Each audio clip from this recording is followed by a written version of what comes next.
कृष्णा महापर्व बस अभी गिनती के दिन बाकी शुरुआत होने में। उसके अंदर प्रवचन का अंग, तपश्चर्या का अंग, क्षमापना का अंग और प्रतिक्रमण, ये चार मूलभूत हमारे दिनचर्या के अंदर ये 8 दिनों में आने चाहिए। उसमें से खास करके प्रवचन के अंदर ना कल्प सूत्र की बात आती है, और उसके अंदर भी मेजरली वीर परमात्मा का जीवन चरित्र और उनके 27 घोव की बात बहुत सुंदर रूप से आती है।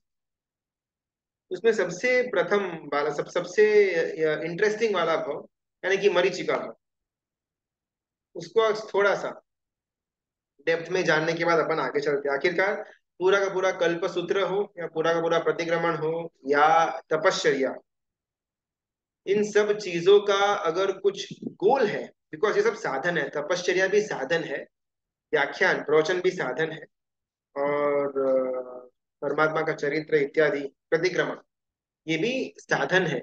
साध्य अगर पूरे के पूरे 8 दिन में कुछ हो तो वो है क्षमापण। हर एक अंग प्रवचन का या प्रतिक्रमण का या तपश्चर्या का हमको क्षमापना की तरफ लेकर के जाता है। अगर थोड़ा अपन बारीकी से इस बार सुनेंगे ना कल्पसूत्र का प्रवचन, तो उसके अंदर खास करके जितनी भी घटनाएं आती है, तीर्थंकर परमात्मा की हो या महापुरुषों की हो, गणधर भगवंतों की हो, सामाचार इत्यादि हो, उसके अंदर एक गुण क्षमापना का घूट घूट करके भरने में आता है। क्षमापना, मरीचि दीक्षा तो जोत जोत में ले ली। दादा आदिनाथ परमात्मा थे, पिता भरत चक्रवर्ती थे। तो दादा ने जब देशना दी तब उस समय इतना जबरदस्त वैराग्य अंदर उत्पन्न हुआ कि संसार एकदम फीका फीका लगना शुरू हो गया, जो एकदम सुपर था, ऐसा ही होना चाहिए। कहाँ पर प्रॉब्लम आता है ना, वो पॉइंट पर हमको थोड़ा बहुत चिंतन करने जैसा है। उसके पहले का सब कुछ शुभ हो रहा था। घर पर जाकर के अनुज्ञा मांगते हैं, और भरत चक्रवर्ती सम्यक को प्राप्त करे हुए थे। तो कहीं पर भी उनके मन में तो ऐसा नहीं था कि दीक्षा नहीं देनी, और बहुत ही सहर्ष रूप में वो अपने पुत्र मरीचि को दीक्षा के मार्ग पर जाने की अनुमति दे देते हैं। बहुत धूमधाम से वहां पर मरीचि की दीक्षा होती है। दादा आदिनाथ परमात्मा की छत्र छाया में रह करके उनका विकास हो रहा है। लेकिन प्रॉब्लम क्रिएट होती है। कुछ दिन जाते हैं ना, ये मरीचि को अंदर से जो वैराग्य आया हुआ था दीक्षा लेने से पहले के समय के अंदर, मुमुक्षुपणा के अंदर, अभी वो वैराग्य धीमे धीमे धीमे कम हो रहा है। क्यों? बिकॉज ये कठिनाई वाला जो मार्ग है, जो उनको लगता था कि बहुत कठिन है, उसमें अभी उनका मन बैठ नहीं रहा। चक्रवर्ती के पुत्र है, तो चक्रवर्ती के 6 खंड के राजा, इतना सोना, इतना सेवक, इतने घोड़े, इतने हाथी, इतनी रानियां, सब एकदम एक्सट्रीम मात्रा वाला होता है। अभी वैसा जहां पर परिवार हो तो उसका पुत्र को तो कितना लाड़ प्यार, कितना उनको एक देव की तरह रखा गया हुआ होगा। और यहाँ पर चप्पल नहीं पहनना, भोजन के लिए हर एक घर में जाकर के भिक्षा मांगना, जो रूखा सूखा मिले वो खाना, सोने के लिए कोई ज्यादा गद्दी वगैरह नहीं, बस एक वो छोटा सा एक उत्तर पट्टा, उसके ऊपर सो जाने का, स्नान वगैरह नहीं करने का उनको बिल्कुल भी जम नहीं रहा था। चक्रवर्ती भरत का पुत्र हूं मैं, छोटी उम्र से ही शरीर ऐसा सुकोमल रखा हुआ था, और ऊपर से जन्म से ही ये मरीचि का जो शरीर था वो एकदम तेजस्वी था, देदीप्यमान था, जिसके कारण उनका नाम मरीचि रखा जाता है। मरीचि का मतलब होता है शाइनिंग, ब्राइट। तो ऐसा मेरा सुकोमल मतलब ये मरीचि बोलते हैं अपने मुख से कि मेरा इतना सुकोमल शरीर था, मैं इतना तेजस्वी था, और मुझे ये नीचे सो जाने का, वो गंदे गंदे कपड़े पहनने का, स्नान नहीं करने का, ये सब जचता नहीं था। एक बार तो हाई जंप मार दिया। लेकिन फिर प्रॉब्लम क्या हुई थी ना, जब उनको वैराग्य उत्पन्न हुआ था, तब वैराग्य उत्पन्न होकर के दीक्षा लेने से पहले दो भाव प्रबल चाहिए। एक संसार छोड़ने जैसा है, और संयम लेने जैसा है। ये दो शायद अपने को लगे इंटरचेंजेबल है, लेकिन अंदर के भाव बहुत डिफरेंट है। एक तो हमको संसार एकदम नीरस लगे, यहाँ पर कुछ भी कस वाला नहीं है, और आगे जाकर के ये भूमिका बंदे कि हमको संयम के अंदर ही हमारा कल्याण दिखे। ये दोनों घटना क्रमशः होगी। पहले संसार असार लगेगा और फिर संयम ही सार लगेगा। लेकिन शायद ये मरीचि को ना संसार असार है, इतनी भावना में ही उनको दीक्षा लेने का प्रबल मन हो गया और दीक्षा ले ली। लेकिन संयम दीक्षा ही सार है, शायद इस तत्व तक, इस विचारना तक वो पहुंचे नहीं थे, दीक्षा ले ली। अभी दीक्षा की पालनी हो नहीं रही, और धीमे धीमे धीमे करके ये दीक्षा के जो अलग अलग पर्याय है उसके लिए अणगमा यानी कि जुगुप्सा का भाव उत्पन्न हो गया। अरे क्या ऐसे गंदे गंदे रहने का, क्या वो भिक्षा मांग करके खाने का, पैर में भी कुछ नहीं, सोने के लिए कुछ नहीं, कोई दास दासी सेवक से कोई भी नहीं है, ऐसे ऐसे थोड़ी जीवन जीने का रहता है। धीमे धीमे धीमे करके उनका मन पलटा। लेकिन अभी संसार में आए तो आए कैसे? एक तो शर्म के माफिक कि दादा तीर्थंकर है, पिता चक्रवर्ती है, और ये पुत्र इतना नमाला कि दीक्षा से वापस घर पर आकर के बैठ गया, लोग तो थू थू कर देंगे, तो वापस संसार के अंदर तो जा नहीं सकते, और दीक्षा के अंदर रह नहीं पा रहा। तो बीच का रास्ता निकालता है ये मरीचि। यहाँ पर भी यहाँ तक कोई प्रॉब्लम नहीं है। बीच का रास्ता ये निकालता है कि जो जो मुझे प्रॉब्लमेटिक लग रहा था दीक्षा के जीवन के अंदर, वो सब चीजों का मैं थोड़ा उसका मॉडर्न ट्विस्ट देने का प्रयत्न करूंगा। मुझे ना स्नान करके एकदम फ्रेश रहने का, एकदम सुगंध आनी चाहिए शरीर में से, ऐसा मेरी भ्रमणा है। तो वो साधु भगवान वगैरह तो वो स्नान वगैरह नहीं, वो नहीं करते हैं, तो मजा नहीं आता है, फ्रेशनेस नहीं लगता है। इसके कारण ना मैं मेरे शरीर के ऊपर चंदन का विलेपन करूंगा, ऐसा मरीचि सोचते हैं, और वो हमको अपनी जुबानी बता रहे हैं फर्स्ट पर्सन के तौर पर। इसके लिए मैंने ना मेरा जो अंग है उस पर चंदन का विलेपन करना शुरू कर दिया। एक दूसरा, वो कभी भी वो पानी के लिए घूमना भटकना, पानी मिले विहार करते हैं, लंबे लंबे स्ट्रेच तक पानी नहीं मिलता। इसके लिए मैंने एक दूसरा नियम ये लिया कि हाथ में छोटा सा पावड़ी, वो छोटा सा एक ऐसा लकड़े का बना हुआ बर्तन रखूंगा जिसमें पानी रहेगा। At any point of time प्यास लगे, बर्तन खोला, पानी पिया, काम तमाम। ये दूसरा। तीसरा, मैं ना हाथ में एक त्रिदंड रखूंगा, यानी कि जो त्रिशूल टाइप होता है, ऐसा तीन बार ऊपर ऐसा त्रिदंडी मैं हाथ में रखूंगा। क्यों?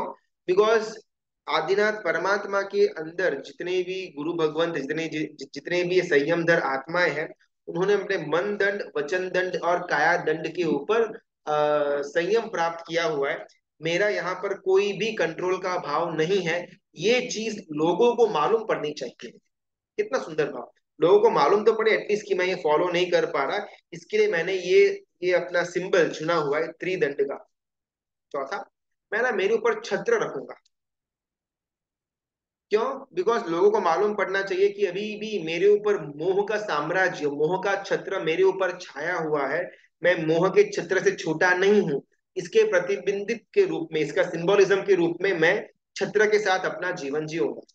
पांचवा, मैं भगवे कपड़े, यानी कि जो ऑरेंजिश टाइप के कपड़े होते हैं वो कपड़े धारण करूंगा। बिकॉज आदिनाथ परमात्मा की परंपरा के साधु भगवान तो श्वेत वस्त्र पहनते हैं, बिकॉज वो कषायों से रहित है, या कषायों से रहित होना चाहते हैं।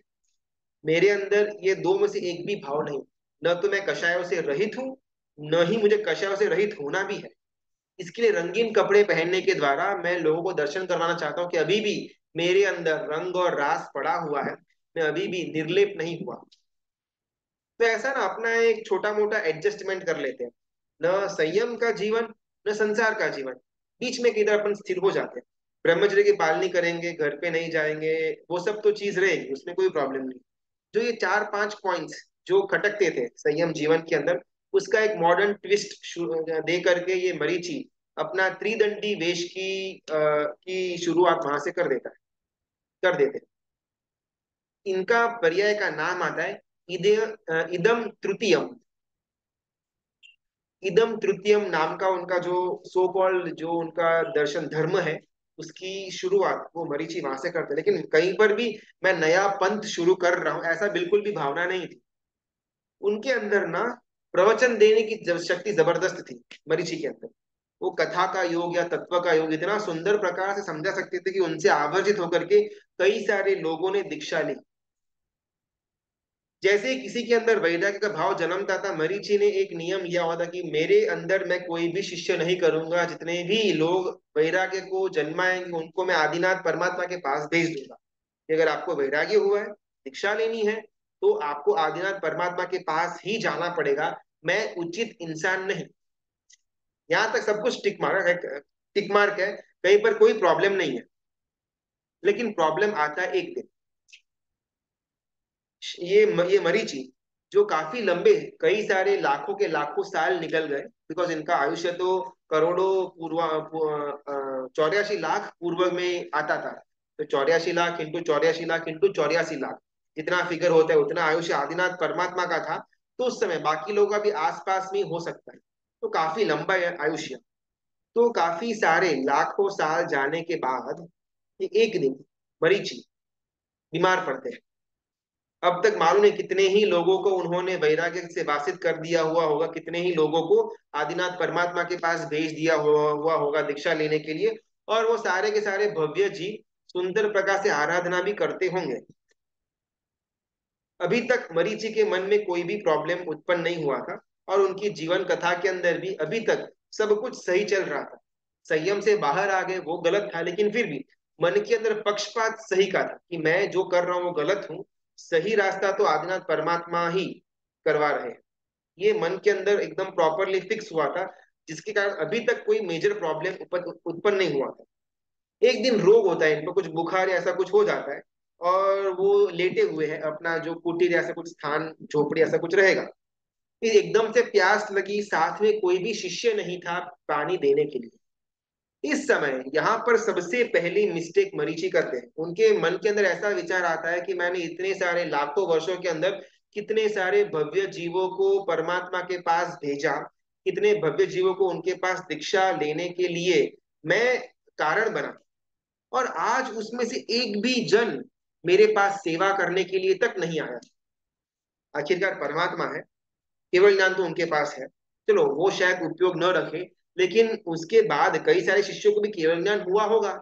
तो वो सारे के सारे शिष्य जो मेरे द्वारा वैराग्य को प्राप्त किए हुए थे, वो तो जान सकते थे ना कि भाई मेरी तबीयत ठीक नहीं है, आकर के मुझे थोड़ी बहुत हेल्प कर जाए। इतना गला सूख रहा है, 2 दिन से पानी नहीं मिला, खड़ा होने की ताकत नहीं है, और मैं यहाँ पर प्यासा प्यासा सो रहा हूँ, बैठा हुआ हूँ, और कोई भी मुझसे वैराग्य प्राप्त करके जाने वाला एक भी साधु मेरी बयावच करने के लिए भी नहीं आया। सबसे पहला मिस्टेक मरीचि यहाँ पर करते हैं। सेकंड, जैसे ही ये विचार आया ना, तुरंत मन को उन्होंने काबू में ले लिया कि नहीं नहीं, वो तो सारे के सारे साधु भगवंत है, मैं तो एक नॉर्मल आम इंसान हूँ। आम इंसान की बयावच थोड़ी साधु भगवंत करने के लिए आते हैं। नहीं नहीं, ये थॉट ही गलत है, उनको आना ही नहीं चाहिए था, वो नहीं आए ना, यही बेस्ट था। वापस अपने मन को शुभता के अंदर लेकर के आ जाते। कितनी जबरदस्त इनके अंदर भी वैराग्य होगा। भले संयम को पाल नहीं पाए वो बराबर है, लेकिन फिर भी कहीं पर अहंकार नहीं कि भाई मैंने बोला हुआ है, आप मेरे अंदर दीक्षा लो, आप वहां पर क्यों जाते हो, आप मुझसे वासित हुए ना, आपको मेरे द्वारा ज्ञान प्राप्त हुआ, दर्शन प्राप्त हुआ, तो चारित्र भी मेरे अंडर को ही, मेरे अंडर ही आपको लेना चाहिए। कहीं पर भी ऐसा भाव भी नहीं, ऐसी प्ररूपणा भी नहीं। जबरदस्त यहाँ तक उनकी एक प्रतिभा थी। लेकिन जैसे रोग से 3-4 दिन बाद वापस सशक्त होकर के खड़े हो जाते हैं, अपना रोज का रूटीन चालू, रोज सुबह से लेकर के रात तक प्रवचन करना, मैक्सिमम लोगों को प्रवचन के द्वारा धर्म के अंदर स्थिर करना, और उन सारे लोगों को आदिनाथ परमात्मा के पास भेजना दीक्षा लेने के लिए। ये कथा के अंदर ऐसी भी बात आती है कि कई सारे वर्षों तक आदिनाथ परमात्मा की देशना सुन करके जितने जीव दीक्षा नहीं ले पाते थे, उनसे कई ज्यादा जीव मरीचि की जो प्रवचन तो नहीं, मरीचि का जो वो धर्म की प्ररूपणा है, उसके कारण जीव ज्यादा दीक्षा लेते। इतना जबरदस्त उनके अंदर का ज्ञान होगा, शुद्धता होगी, वैराग्य होगा। आदिनाथ परमात्मा तीर्थंकर है, उनकी वाणी से शायद 50, 100, 500, 1000 लोग एट ए टाइम दीक्षा लेते होंगे, और ये मरीचि अकेले उनसे ज्यादा का नंबर एवरी डे उनके पास भेजते थे। बस यहाँ पर एक थोड़ी चूक हो जाती है, रोग आता है, लेकिन वापस अपने मन को काबू में लेकर के आ जाते हैं, और फुल मार्क्स। अभी राजपुत्र कपिल, वो उनसे धर्म का बात सुन करके बहुत ज्यादा आवर्जित हो जाता है, मुझे दीक्षा लेनी है, दीक्षा लेनी है। और मरीचि से बात करता है कि मुझे दीक्षा आप दे दो, और मरीचि कहता है नहीं, बिल्कुल भी नहीं। दीक्षा अगर आपको लेनी है तो आपको आदिनाथ परमात्मा के पास जाना पड़ेगा, मैं दीक्षा नहीं दे सकता। यहाँ तक एकदम फुल सुपर मार्क्स। कपिल उनको एक प्रश्न करता है, आदिनाथ परमात्मा तीर्थंकर तो है, बराबर है, लेकिन क्या आपके पास ज्ञान नहीं है? क्या आपके अंडर में मैं दीक्षा नहीं ले सकता? ये प्रश्न कपिल जैसा कोई इंसान पहली बार नहीं पूछ रहा था, इससे पहले भी कई सारे जीवों ने ये प्रश्न कर दिया था मरीचि को, लेकिन हर एक जने को मरीचि ने एकमात्र उत्तर दिया था कि बिल्कुल भी नहीं। दीक्षा अगर देने की किसी के अंदर लायकात है तो आदिनाथ दादा है, मेरी लायकात नहीं है। ये उनका फिक्स आंसर था, और हर एक जने को ये आंसर दे करके उनको वहां पर भेजते जाते थे। लेकिन अभी इस बार का जो प्रश्न आया ना, इसमें थोड़ा चेंज था। अभी अभी रोग से खड़े हुए हैं, और जैसे ही ये प्रश्न आया, मन के अंदर द्विधा उत्पन्न हुई कि हाँ, बात तो बराबर है। अभी हल्का सा बुखार आया था तो 3-4 दिन मुझे लेटना पड़ा, आगे कोई बड़ी रोग हो जाएगा, मैं पथारीवश हो जाऊंगा, खड़ा नहीं हो पाऊंगा, तो उस समय खाना पीना वगैरह प्रबंध करने के लिए एक शिष्य तो होना चाहिए। ये अकेला तो कहाँ तक मैं जी पाऊंगा, एक आधा शिष्य होगा, ज्ञान भी देता रहूंगा, मेरी सेवा भी करेगा, दोनों का जीवन चल जाएगा। इतनी मन के अंदर लोलुपता होने के बावजूद भी मुख से झूठ नहीं निकलता, सच भी नहीं निकलता, बीच वाला निकलता है। धर्म यहाँ पर भी है और धर्म वहां पर भी। जो कंप्लीटली झूठ नहीं था, लेकिन कंप्लीट सच भी नहीं। धर्म वहां पर है, एग्जैक्टली करेक्ट। धर्म यहाँ पर भी है, वो प्रॉब्लमेटिक था। बस यहाँ पर सबसे बड़ा प्रॉब्लम ये मरीचि ने दीक्षा लेने के बाद क्रिएट किया। इसके द्वारा कपिल, जो राजकुमार थे, वो उनके अंडर में दीक्षा ले लेते हैं, और वो कपिल मुनि बन जाते हैं। और ये मरीचि बाकी कहीं पर भी अपने उस जीवन में मिस्टेक नहीं करते। संयम के जीवन की बात होती है।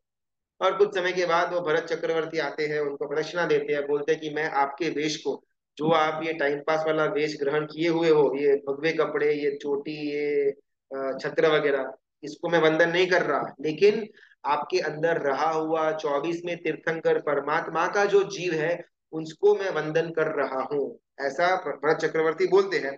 और इसके द्वारा ये मरीचि को ये भी जानने में आता है कि सबसे पहला वासुदेव मैं बनने वाला हूँ, त्रिपुष्ट नाम का वासुदेव, और मैं चक्रवर्ती भी बनने वाला हूँ, और आखिर में मैं तीर्थंकर भी बनने वाला हूँ। बस इसको लेकर के जबरदस्त उनके अंदर मद मान उत्पन्न हो गया। मेरे दादा प्रथम तीर्थंकर, मेरे पिता प्रथम चक्रवर्ती, और मैं खुद प्रथम वासुदेव बनूंगा, और आगे जाकर के चक्रवर्ती भी बनूंगा और अंतिम तीर्थंकर भी बनूंगा। हमारा फैमिली, हमारा कुल जबरदस्त। इसके अंदर मरीचि ने ना, जो तीर्थंकर या जो चक्रवर्ती या खुद के तीर्थंकर पना का जो उनका पर्याय है, उसके लिए जो मन मान या मद किया, उसमें कुछ ज्यादा प्रॉब्लम नहीं था। आखिरकार अपने को भी तो एक एक बहुमान, एक अहोभाव होगा ना, कि अगर अपने को मालूम पड़े कि 10-15 भाव के बाद अपन मोक्ष में जाने वाले हैं, तो अपने को भी एक खुशी होगी, अपने को भी एक एक मान महसूस होगा। या इजियर एग्जाम्पल, अगर हमारे गुरु भगवंत है, वो मुनि बने के वेश के अंदर है, अगर हमारे मुनि भगवंत जो गुरु है, जो मुनि है, जब उनको आचार्य की पदवी दी जाएगी, ऐसा हमको मालूम पड़े, तो हमारे अंदर भी कितना ज्यादा एक बहुमान उत्पन्न होगा। या बहुत सिंपली, अगर हमारे परिवार में से कोई दीक्षा ले रहा है, और ऑलरेडी 5-7 लोगों ने हमारे परिवार में से ही दीक्षा ली हुई है, तो बहुत सहजता से हम जो पत्रिका होगी उसके अंदर अपन लिखेंगे कि हमारे फलाने फलाने भाई ने दीक्षा ली है, फलाने फलाने पोते ने दीक्षा ली हुई है। जैसे 7 जनों का नाम, उनका फोटो, उनका साधु भगवंत का पढ़ने का जो नाम है, वो सब कुछ अपन एंटर कर देंगे। बिकॉज हमको गर्व है कि हमारे परिवार से ये सारे के सारे रत्न बाहर निकले हुए हैं, और आज ये सब श्रमण श्रमणी भगवंत शासन की धुरा लेकर के बैठे हुए हैं। तो अगर थोड़ा प्रॉपर्ली सोचे, तो मरीचि ने भी एग्जैक्टली यही किया कि मेरे परिवार तीर्थंकर, है, मेरा परिवार के अंदर चक्रवर्ती है, मैं वासुदेव हूँ, मैं तीर्थंकर बनने वाला हूँ। यही भावना मरीचि के अंदर थी, जो हमारी भावना होती है जब अपन अपने परिवार के अंदर का कोई मुमुक्षुपणा का जीव संयम लेने के लिए जाता है, उसमें पत्रिका जो हम छपवाते हैं, सेम टू सेम भाव, मेरे परिवार में 100, 5 दीक्षा, 10 दीक्षा होगी। तो प्रॉब्लम यहाँ पर नहीं है, बिकॉज अगर इससे प्रॉब्लम होता तो फिर ये पत्रिका जो भी छपवाते हैं, उन लोगों का भी वही सेम टू सेम हालत होना चाहिए जो मरीचि का हुआ, लेकिन नहीं। शुभ तत्वों के लिए अगर हमको बहुमान होता हो, अभिमान भी होता हो ना, एक समय के लिए चल जाएगा, कोई प्रॉब्लम नहीं। बिकॉज प्रत्याख्यानीय और अप्रत्याख्यानीय नाम के कषाय आते हैं, तो उसमें ये शुभता वाला कषाय है, जो अभी तो कषाय कहलाएगा, लेकिन बाद में जाकर के वो शुभता देने वाला है, तो उसको अलाउ करते हैं, चलेगा। लेकिन प्रॉब्लम यहाँ पर आती है कि वो मरीचि ने ये गर्व किया कि मैं प्रथम वासुदेव बनने वाला हूँ, और मैं चक्रवर्ती बनने वाला हूँ। त्रिपुष्ट नाम का वासुदेव और प्रिय मित्र नाम का चक्रवर्ती मैं बनने वाला। ये जो चक्रवर्ती पने का और वासुदेव पने का जो गर्व किया, प्रॉब्लम यहाँ पर है। Because as a rule, Vasudev और प्रति वासुदेव मरने के बाद नियमा नरक के अंदर जाते हैं। तो इन वॉलंटरी, मतलब इन वॉलंटरीली भी ये मरीचि ने, मरीचि के भव के अंदर अपना वासुदेव वाला जो पर्याय होने वाला है उसकी प्रशंसा की, उसका बहुमान, उसका अभिमान, उसका अहंकार किया, जो इनडायरेक्टली नरक में जाने वाला जो जो उसका भव था उसके बारे में उसने प्रशंसा की, हो मतलब नरक में जाने वाला। यहाँ पर प्रॉब्लम हो, और ये सबसे मेजर प्रॉब्लम है। बाकी जीवन का आखिरी समय के अंदर बहुत समता पूर्वक इनका मृत्यु हो जाता है, मरीचि का मरने के बाद स्वर्ग लोक के अंदर, देवलोक के अंदर भी जाते हैं। ये सब चीजें चलती रहती हैं। तो ये जो मरीचि का भाव था, इसमें से बहुत सारी चीजें हमको इस पर्युषणा महापर्व के दरमियान लेनी है। उच्चुत्र प्ररूपणा बिल्कुल भी अपने से हो नहीं। मरीचि ने जानबूझकर बोला हुआ था कि धर्म यहाँ पर भी है, धर्म वहां पर भी है। जो उच्चुत्र प्ररूपणा बोलते हैं, यानी कि जो सूत्र में नहीं है, हमने कुछ एक्स्ट्रा ऐड करके हमारा जो पॉइंट था उसको प्रूव करने के लिए हमने वो बात वहां पर रखी, इसका नाम उच्चुत्र प्ररूपणा है। कहीं पर भी अपने को ज्ञान है, मेरे को ये मालूम है, मेरे को वो मालूम है, इसके मद के अंदर आकर के हम हमारा ही एंगल, हमारा ही पॉइंट ऑफ व्यू सामने वाले के ऊपर थुपाने के लिए, जानते हुए या फिर अजानते हुए, हम परमात्मा की आज्ञा को थोड़ा बहुत कम ज्यादा उसमें अपना खुद के पॉकेट का ऐड कर देते हैं, जिस प्रकार मरीचि ने किया। धर्म तो वहां पर भी है और धर्म यहाँ पर भी है, वो झूठ था। तो ऐसा उच्चतर प्रवर्तना हमारे द्वारा कहीं पर भी न हो। अगर अपने को तत्व के बारे में नहीं मालूम, शायद सामने वाले का प्रश्न अपने को नहीं मालूम, तो बहुत सिंपली मालूम नहीं है, गुरु भगवान को पूछ सकते हैं। ऐसा बोल करके छूट जाएंगे वो बेटर होगा। लेकिन हमको अभिमान है कि मैंने पढ़ा हुआ है, मैंने सुना हुआ है, मेरे पास ज्ञान है, मैं आपको बोलता हूँ, और फिर आधे रास्ते में जाकर के मालूम पड़ा कि हाँ यार, कुछ मालूम तो नहीं पड़ रहा, सेटिंग तो नहीं हो रहा, खुद का पॉकेट का डाल दिया और वहां पर स्टोरी पूरी कर दी। इसका नाम है उच्चुत्र प्ररूपणा। और ये वो मरीचि ने के जीव ने करी हुई थी। दूसरा, अपने से भूल करके भी किसी भी ऐसे तत्व की अनुमोदना न हो जाए जो तत्व अशुभता के अंदर जा रहा हो। भूल करके भी हमारे से ना किसी भी इंसान का कंप्लीट उसकी अनुमोदना न हो जाए। फॉर एग्जाम्पल, भरत चक्रवर्ती जब मरीचि को उनको अनुमोदना करने आते हैं, तो बहुत क्लियरली लिखते हैं, नवी वंदु त्रिदंडी का वेश, नमो भक्ति ये वीर जिनेश। आपका ये त्रिदंडी का वेश जो है ना, उसको बिल्कुल भी मैं वंदन नहीं कर रहा। आपके अंदर रहा हुआ वीर परमात्मा का जो जीव है, उसको मैं वंदन कर रहा हूं। एकदम क्लियर कट। ऐसे अगर हमको भी किसी की अनुमोदना करनी, चाहे कितना भी वो अच्छा या बुरा इंसान क्यों ना हो, अगर कुछ अच्छा काम किया हुआ है तो अनुमोदना बनती है। लेकिन बहुत क्लियरली उसके पूरे पर्याय की हम अनुमोदना नहीं कर रहे। उसने वो जो अच्छा काम किया ना, उसकी मैं अनुमोदना कर रहा हूँ। फॉर एग्जाम्पल, नरेंद्र मोदी शायद बहुत लफड़े किए हुए होंगे या आगे करने वाला होगा, तो एज एज अ मैं ब्लेटेंटली नरेंद्र मोदी की अनुमोदना नहीं कर सकता। लेकिन अगर मोदी ने अहिंसा को फैलाने के लिए कई कत्ल खाने बंद करवाए, कई पशुओं का पालन करने के लिए गौशाला वगैरह खुलवाई अपने सरकारी कार्य के दरमियान, तो उसकी मैं अनुमोदना करूं, वो करनी चाहिए। लेकिन ब्लेटेंटली मोदी अच्छा है, मोदी बेस्ट है, मोदी ये मोदी वो, तो उसके द्वारा अजानते हुए भी मोदी के द्वारा जितने भी पाप या करप्शन या जो आरंभ समारंभ हुआ, उसका भी मैं अनुमोदनार्थी बन जाता हूँ। ये ये एग्जाम्पल ऐसा वाला शायद ही किसी और कथा में से हमको मिले। एकमात्र ऐसा मरीचि के अंदर का मतलब ये मरीचि का भाव जिसके अंदर की ये घटना जो हमको ये तत्व उजागर करवाती है कि अनुमोदना भी अगर करनी है तो शुभ तत्व की करनी, और सिर्फ वो शुभ तत्व के शुभ पर्याय की करनी। एज अ होल पैकेज अनुमोदना करने शुरू कर देंगे, यहाँ पर भले अपन बोले नहीं, लेकिन मन से भी अगर अपन अनुमोदना करते रहते हैं, तो वो सामने वाले जीव के द्वारा जितने भी अशुभ कार्य भी होते हैं, उसकी अनुमोदना का पाप भी हमको लग जाता है। ये खास करके ना आज इसके लिए लेना था, बिकॉज उपमिति भव प्रपंच कथा के अंदर बहुत सुंदर एक कथा शुरू होती है। जैसे प्रथम प्रस्ताव के अंदर हमने वो द्रमक और धर्म बोधकर नाम के पात्र के द्वारा एकदम बेसिक संसारी जीव कैसा होता है, कहाँ से आता है, कैसे उसके अंदर परिणति जागृत होती है, ये सब चीजों को उपमा उपमेय और हेतु के द्वारा जाना। सिमिलरली अभी सेकेंड प्रस्ताव के अंदर नया सेटअप, नए नाम और नया तत्व, काल परिणति। ये नाम की एक रानी है। ये जो सेकेंड कथा जो अपनी आज शुरू करने वाले हैं ना, इस सेकेंड कथा के अंदर जो अलग अलग उपमा उपमेय और हेतु आएंगे, तो उपमा उपमेय हेतु के द्वारा हमको ये दूसरा प्रस्ताव के अंदर का जो तत्व है, जिसका नाम है समर्पण भाव, उस तक पहुंचना है। पहले प्रस्ताव के अंदर संसारी जीव किस प्रकार आगे बढ़ता है उसकी बात आई, कि वहां पर एक एक एंडिंग में हमको ये जिस्ट मिला कि ध्रमक को सदगुरु भगवंत मिल गए। सदगुरु भगवंत ने उसको सम्यक ज्ञान दिया, सम्यक दर्शन दिया, सम्यक चारित्र भी दे दिया। बोले देशवीर थी तो देशवीर थी, वो दे दिया। वहां पर वो प्रस्ताव पूरा हो जाता है। अभी वहां से आगे संसारी जीव को करना क्या। हम भी भटकते थे कई सारे भव भटक भटक करके। अभी स्वकर्म विवर के द्वारा, खुद के पुरुषार्थ के द्वारा हम जैन शासन के अंदर प्रवेश किए।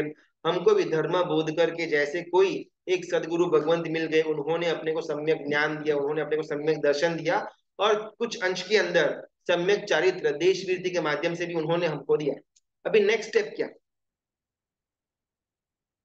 तो बात आती है काल परिणति नाम की रानी और कर्म परिणाम नाम का राजा। ये दोनों राज करते थे। इसके पहले किसी भी चीज का अंदर का अगर हमको राग कम करना हो रहा, तो उसकी बहुत एक रामबाण इलाज यहाँ पर सिद्धेश्वरी गुरु भगवान समझाते हैं कि अगर फॉर एग्जाम्पल अगर मुझे स्त्री के ऊपर ज्यादा राग है, ज्यादा लालसा है, तो उसका जो कंप्लीट पर्याय है उसको फास्ट फॉरवर्ड में देखना। 1 साल से लेकर के 100 साल तक का जो पर्याय है स्त्री का, उसको नजर के समक्ष 10 या 15 सेकेंड में वो एकदम F F F F fast forward करके लेकर के आना। कि अभी वो छोटी है, उसकी हाइट छोटी थी, धीमे धीमे हाइट बढ़ती है, धीमे धीमे शारीरिक परिवर्तन भी आते हैं, युवानी आती है, प्रौढ़ता आती है, वृद्धत्व आता है, अति वृद्धत्व आता है, अति अति अति वृद्धत्व आता है, और फिर उसका मृत्यु डेड बॉडी बन जाता है। अभी ये पर्याय, इसको अगर अपन फास्ट फॉरवर्ड में अपने आंखों के समक्ष लेकर के आएंगे ना, तो शायद जो हमको लालसा थी स्त्री के लिए या स्त्री को पुरुष के लिए, वो बहुत अंश तक कम हो जाती है। बिकॉज हमको कुछ युवानी का जो पर्याय है उसी के अंदर लालसा थी, न तो उसके पहले लालसा रहती है, न वृद्ध अवस्था के अंदर लालसा रहती है। तो इतने छोटे से पर्याय के अंदर क्या है इतना ज्यादा मोह करना। ये सेम दृष्टिकोण सिर्फ स्त्री के लिए नहीं, लेकिन किसी भी तत्व के लिए जिसके लिए हमको आसक्ति हो, चाहे वो खाना हो या पैसा हो या घर हो या मोबाइल फोन हो, सबके लिए ये दृष्टिकोण स्टार्टिंग से लेकर के उसका जो एंड होने वाला है उसका फास्ट फॉरवर्ड में रिकैप। फोन भी मालूम नहीं 5-6 साल पहले किधर ना किधर उसके स्पेयर पार्ट्स बिखरे पड़े थे धरती के अंदर, कोई खनिज में सालों का साल पड़ा हुआ था, वहां से सिलिकॉन लिया, वहां से प्लास्टिक लिया, चिपका करके मेरे को दे दिया। 4-5 साल में वापिस ये भंगार में जाएगा, इसका स्पेयर पार्ट्स कोई अलग अलग करेगा, इसको कोई अलग अलग रूप में बेचेगा। अभी ये 2-3-4 साल तक मेरे हाथ में रहने वाला है, इसके लिए इतना क्या तो ममत्व करना। पहले भी मिट्टी के अंदर मिला हुआ था, आखिर भी मिट्टी के अंदर मिलने वाला है, बीच में 3-4 साल मेरे हाथ में रहने वाला है, इसमें क्या इतना महत्व है। ऐसा अगर हर एक तत्व के लिए, जीव हो या अजीव हो, इसके लिए अगर अपन ये दृष्टिकोण को लेकर के आ जाए starting to end fast forward in 10 seconds, तो बहुत अंश तक हमारा जो राग या मोह है उसके ऊपर वो बहुत कम हो जाएगा। ये दृष्टांत को ध्यान रखते हुए हमको इस स्टोरी के अंदर जाना है। काल परिणति नाम की रानी और कर्म परिणाम नाम का राजा। बहुत सुंदर प्रकार से इनका राज्य चल रहा था, कहीं पर कोई भी प्रॉब्लम नहीं थी। सब कुछ एकदम अच्छी तरह से उनके जीवन में जा रहा था, प्रजा भी खुश थी, संपत्ति भरपूर मात्रा में आ रही थी, आजू बाजू में से किसी भी सैन्य का, किसी भी राजवी का कोई भी प्रॉब्लम नहीं हो रहा था। लेकिन सबसे बड़ा जो एक कमी थी जीवन के अंदर, वो संतति की थी। संपत्ति भरपूर थी, शांति भी थी, लेकिन वो संपत्ति शांति परिवार को आगे लेकर के जाए ऐसी कोई संतति नहीं थी। तो कर्म परिणाम राजा और काल परिणति देवी, ये दोनों बहुत ज्यादा टेंशन में थे। अभी पुत्र संतान नहीं, संतान नहीं, संतान आएगा तो अच्छा है, संतान आएगा तो अच्छा है, इसी के अंदर इनका जीवन जा रहा था। इसमें कई एक दिन किसी एक सिद्ध योगी के द्वारा इनको फल मालूम पड़ा कि बहुत ही कम समय के अंदर उनको बहुत ही सुंदर पुत्र की प्राप्ति होने वाली है। बस खुशखुशाल, चलो अब बस अभी तो जो भी है अपना दुख जीवन के अंदर का वो पूरा हो जाएगा, अपन भी एकदम प्रॉपरली अपने वंश को आगे लेकर के जाएंगे। 2-4 महीने हुए न हुए, और एक रात्रि को ये काल परिणति देवी को स्वप्न के अंदर बहुत ही सुंदर देदीप्यमान पुरुष मुख के द्वारा उनके अंदर प्रवेश कर रहा है, उधर से बाहर निकल रहा है और अपने कल्याण मित्र के कहने के ऊपर उसके साथ चला जाता है। एकदम से ये रानी जग गई कि स्वप्न देखा, एकदम क्लियर दिखा हुआ था और याद भी था।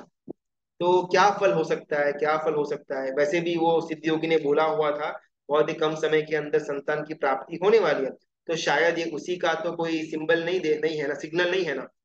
उठ करके जाती है कर्म परिणाम राजा के पास और उसको बता दिया ये काल परिणति देवी कि ऐसा ऐसा स्वप्न देखा हुआ था। राजा थोड़े बहुत स्वप्न के जानकार थे, वो कहते हैं काल परिणति देवी को कि स्वप्न का अर्थ इस प्रकार निकलता है कि हमको, आपको और मुझे, हम दोनों को बहुत ही कम समय के अंदर सुंदर पुत्र की प्राप्ति होगी। वो पुत्र देवलोक से अवतरा हुआ होगा, जबरदस्त गुणों का स्वामी रहेगा वो, इसीलिए उसका शरीर पूरा देदीप्यमान था। लेकिन बहुत ही कम उम्र के अंदर, कम समय के अंदर वो अपने सदगुरु भगवंत को ढूंढ लेगा और वो गुरु भगवंत के साथ चला जाएगा चरित्र मार्ग के ऊपर। ये इसका अर्थ बनता है।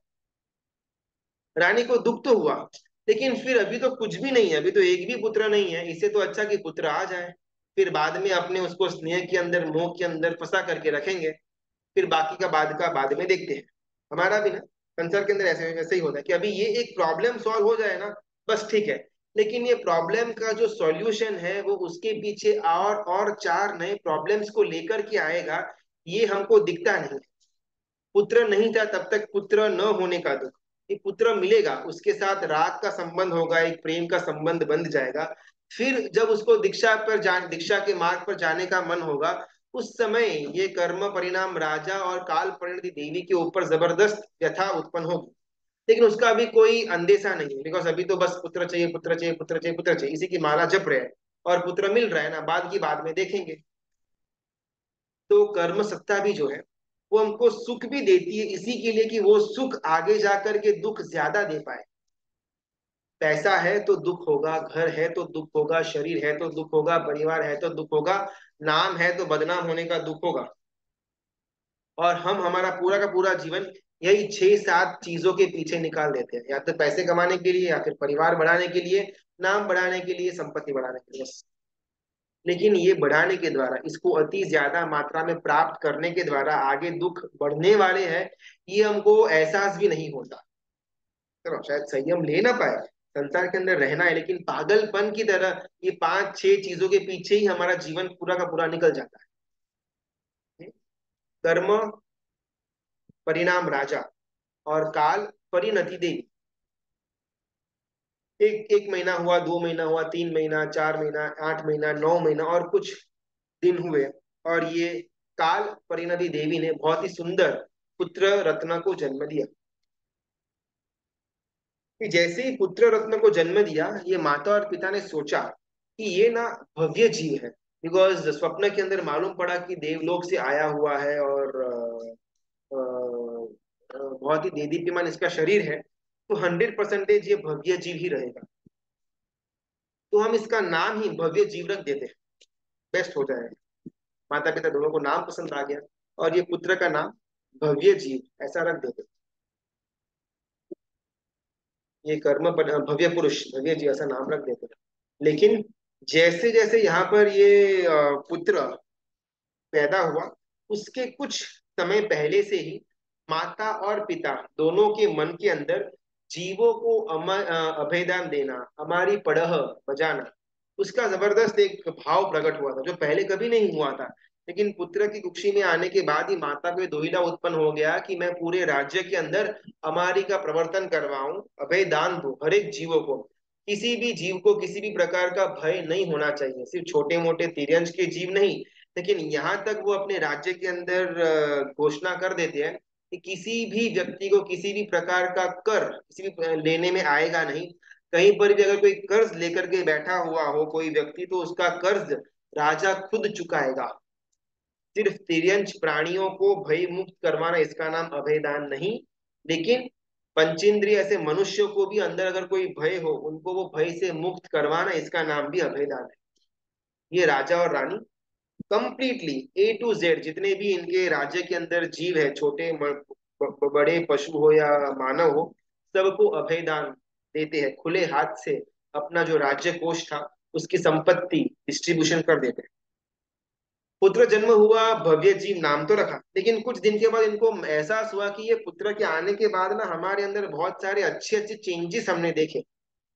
पहले अभयदान का था, फिर कर का माफी की बात हुई, फिर आजू बाजू वाले जो राजा है वो लोग भी एकदम ऑटोमेटिकली उनके अंदर भी बुद्धि ठिकाने आ गई। कोई भी कोई प्रॉब्लम क्रिएट नहीं करता, सब लोग सामने से दोस्ती का हाथ हमारे सहित बढ़ाते हैं। प्रजा भी एकदम खुश है, कोई चोरी नहीं, कोई लूटपाट नहीं, कोई मुजरिम नहीं, कोई कोई क्राइम नहीं हो रहा, सब कुछ एकदम प्रॉपर चल रहा है। तो राजा को लगा कि शायद ये पुत्र के आने के द्वारा सबके मन की जो मति है वो शुभता वाली हो गई है। इसके लिए हमको पुत्र का नाम सुमति रखना चाहिए। इसके आने के बाद सबके अंदर की मत यानी कि बुद्धि वो सु यानी कि सद्बुद्धि शुद्ध हो गई। तो ये बच्चे का ही प्रभाव है, तो कहना कि अपने को बच्चे का नाम सुमति रखना चाहिए। ठीक है, माता को बोला। माता ने सोचा कि हाँ, मुझे भी ऐसा फील तो हुआ कि ये बच्चा घर में आने के बाद बहुत सारी अच्छी अच्छी चीजें हमको सूझ रही है और हम वो चीजें कर रहे हैं। और सिर्फ हमको नहीं, सारी की सारी प्रजा को, आजू बाजू वाले राजाओं को भी अच्छी मति सूझ रही है। तो जरूर ये बच्चे का ही प्रभाव लग रहा है। तो बच्चे का अपन दूसरा नाम रखते हैं सुमति। भव्य पुरुष और सुमति दोनों नाम बच्चे के रखे जाते हैं। ये विशेष में फिर अभी कथा में आगे क्या होता है, लगभग 10-12 दिनों के लिए अपन पॉज लेते हैं, इस कथा को यहीं पर अपन छोड़ देते हैं। वापिस प्रश्न महापर्व पूरा हो जाने के बाद, पारना वगैरह हो जाने के बाद कोई एक अच्छा दिन देख करके हम इस SFM की धारा को आगे लेकर के जाएंगे। और ये कुमुदी बहुप्रपंच कथा में ये दूसरा प्रस्ताव, उसको और भी डिटेल में जानने का अपन प्रयत्न करेंगे। अभी लगभग 3 या 4 दिन बाकी है कृष्ण महापर्व शुरू होने में। इस बार कटिबद्धता पूर्वक हमारे जितने भी संसारी काम काज है उसको 8 दिन के लिए कंप्लीट स्थगित रख करके सिर्फ और सिर्फ मुझे मेरे आत्मा के लिए ये समय देना है। बाकी 350 दिन, 352 दिन मैं पागलों की तरह काम करता रहता हूँ, मुझे कहीं पर भी प्रभु की याद नहीं आती, प्रभु के वचनों की याद नहीं आती। अरे वो तो ठीक है, मुझे मेरे खुद की आत्मा की भी याद नहीं आती। इस प्रकार का मेरा जीवन। चलो एटलीस्ट ये 8 दिन जो प्रभु ने बोले हुए कि ये 8 दिनों के अंदर धर्म करने वाला भी मोक्ष तक जल्दी पहुंच सकता है, ऐसी जो बात परमात्मा ने करी हुई है, मैं उसका तो लाभ ले लूं। चाहे वो सुबह का प्रतिक्रमण हो या सुबह का प्रवचन हो, दोपहर का प्रवचन हो, कोई पूजा हो, अनुष्ठान हो, स्वाध्याय हो, शाम का प्रतिक्रमण हो, रात्रि भक्ति हो, मुझे हर एक अनुष्ठान जो मेरे संघ में करवाने में आएगा, मुझे उसमें इंक्लूड होना ही है। मेरा मन है नहीं है, शक्ति है नहीं है, वो सब कुछ साइड में रख करके ये 8 दिन सिर्फ मुझे मेरे आत्मा का ऊर्ध्वीकरण करवाने के लिए प्रयत्न करना है। इस संकल्प के साथ हमारा परशुराम महापर्व चालू हो। इसके अंदर का जितने भी अंग है वो अंगों के द्वारा मेरे अंदर क्षमापना का भाव प्रबल प्रकार से बाहर आए। जितने भी लोगों के साथ मैंने पूरे साल के दरमियान या मुझे जहां तक मालूम है वहां तक मैंने लफड़ा किया हो, झगड़ा किया हो, ईर्ष्या की हुई हो, उनको सामने से जाकर के मैं मिच्छामि दुक्कड़म बोलूं और मेरे द्वारा किए गए पापों का फल मिथ्या हो, मुझे वो फल न मिले, ऐसी भावना पूर्वक मैं सामने वाले को क्षमाऊं और वो भी मुझे क्षमापना दे, ऐसी इच्छा रखो। ऐसा हमारा इस बार का प्रश्न महापर्व चाहे। हमारे भी यहाँ पर SFM प्लेटफॉर्म के द्वारा किसी को भी अगर कुछ ठेस पहुंची हुई हो, कुछ भी अगर उनको भला बुरा बोला हुआ हो, इंटेंशनली या फिर अनइंटेंशनली भी, तो उसके लिए अंतर मन से मिच्छा में दुक्कड़म। सबका कृष्णा महापर्व अच्छी तरह जाए। और 8 दिन के बाद जब हम वापिस धारा के अंदर जुड़े तो हमको प्रैक्टिकली फील होना चाहिए कि मैं कर्म से हल्का हुआ। जो पहले इतना ज्यादा कर्मों का भार लेकर के मेरा आत्मा चल रहा था, अभी मैं अपने आप को एकदम लाइट महसूस करता हूँ। ऐसी अनुभूति के साथ वापस हम इस स्वाध्याय की धारा में आगे बढ़ने का प्रयत्न करेंगे। अभी कुछ प्रश्न है तो फटाफट हम 5-7 मिनट का टाइम है, ले लेते हैं। वैराग्य मतलब किसी के ऊपर राग न हो, ऐसा? हाँ, वैराग्य ये देखो, वैराग्य यानी कि संसार के ऊपर राग न होना। परमात्मा के ऊपर राग होना चाहिए, गुरु के ऊपर राग होना चाहिए, धर्म के अंगों के ऊपर राग होना चाहिए। अभी शायद हमारा वो स्टेटस नहीं कि हम हर एक जगह से अपना राग को वापिस खींच लें, लेकिन वैसे जीव या वैसा तत्व, वैसा जड़ जो हमको संसार भटकाने वाला है, वैसों के लिए मुझे राग उत्पन्न न हो, वो वैराग्य। श्रावक साधु भगवंतों ही गुरु बना सकते हैं और श्रावक साधु जी भगवंतों को ही गुरु बना सकते हैं, ऐसा नियम है ना? हाँ देखो, श्रावक ना साधु भगवंत को बनाना ही चाहिए। मुनि भगवंत हो, उपाध्याय हो, आचार्य हो, गच्छाधिपति हो, डजेंट मैटर, लेकिन उनके साथ अपना सेटिंग होना चाहिए, उनके पास अपने लिए समय होना चाहिए, और अपनी रुचि का क्षेत्र वाले होने चाहिए। एक दूसरा, बहनें जो है उनको दो गुरु बनाने होते, एक साध्वी जी भगवंत, और वही साध्वी जी भगवंत जिस आचार्य भगवंत की निश्रा में हो, वो आचार्य भगवंत। ऐसा क्यों? Because as a thumb rule, गुरु को बनाने के बाद अपना जीवन कंप्लीटली उनके सामने ओपन कर देना। हमने जो जो पाप किए, जो जो गड़बड़े की हुई है, वो सब कुछ निखालसता से हमको गुरु भगवंत के सामने उसको ओपन अप करना। तो शायद बहनें साधु भगवंत के सामने कंप्लीटली अपना पाप को ओपन न कर पाए, और सेम श्रावक भी शायद साधु जी भगवंत के सामने अपने आप को ओपन अप न कर पाए। इसके लिए श्रावकों को साधु भगवंत और श्राविका बहनों को साध्वी जी भगवंत। लेकिन एडिशनली जब कोई मार्गदर्शन की बात आ जाती है, तो साध्वी जी भगवंतों का जो उनका स्वाध्याय करने की जो लिमिटेशंस है वो बहुत कम है।